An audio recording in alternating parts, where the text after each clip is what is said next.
The city looked different now, still loud, still crowded. But something in Charles had shifted. For the first time in his life, he was not just surviving. He was building. The buzz from the entrepreneurship contest hadn't faded.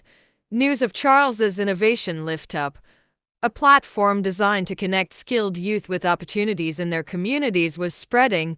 What started as an idea scrawled in a notebook during his quiet nights at the diner had now earned him a spot in a local startup incubator.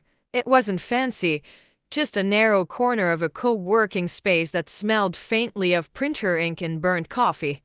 But to Charles, it was everything. He sat at a borrowed desk, fingers flying across a second-hand laptop.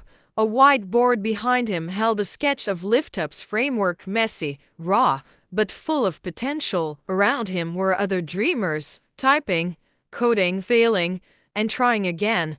He belonged here. Yet, the pressure was real.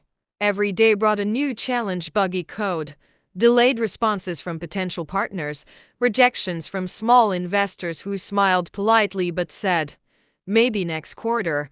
Charles learned quickly that vision alone wasn't enough. He needed resilience, clarity, and leadership. Still, the long hours didn't seem so heavy when Alma's voice broke through the static of the night. They talked often, sometimes for hours, sometimes just a few stolen minutes between meetings. She listened to his frustrations and reminded him of the boy who once fixed broken radios with bare hands. She told him he was doing something meaningful.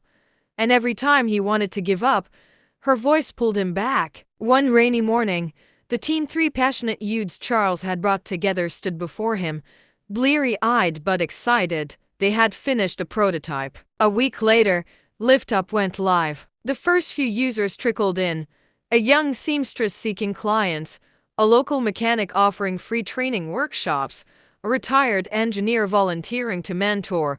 The platform wasn't perfect, but it was real.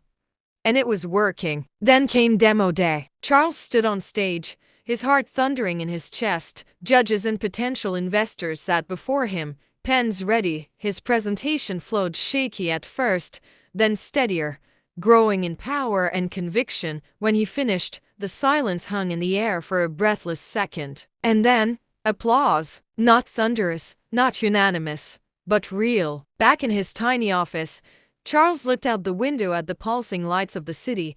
Behind him, his team was already planning next steps. He smiled, not because the hard part was over, but because for the first time, he could see how far he'd come. The boy with nothing had become a man building something. The journey was far from over. But now, he had altitude.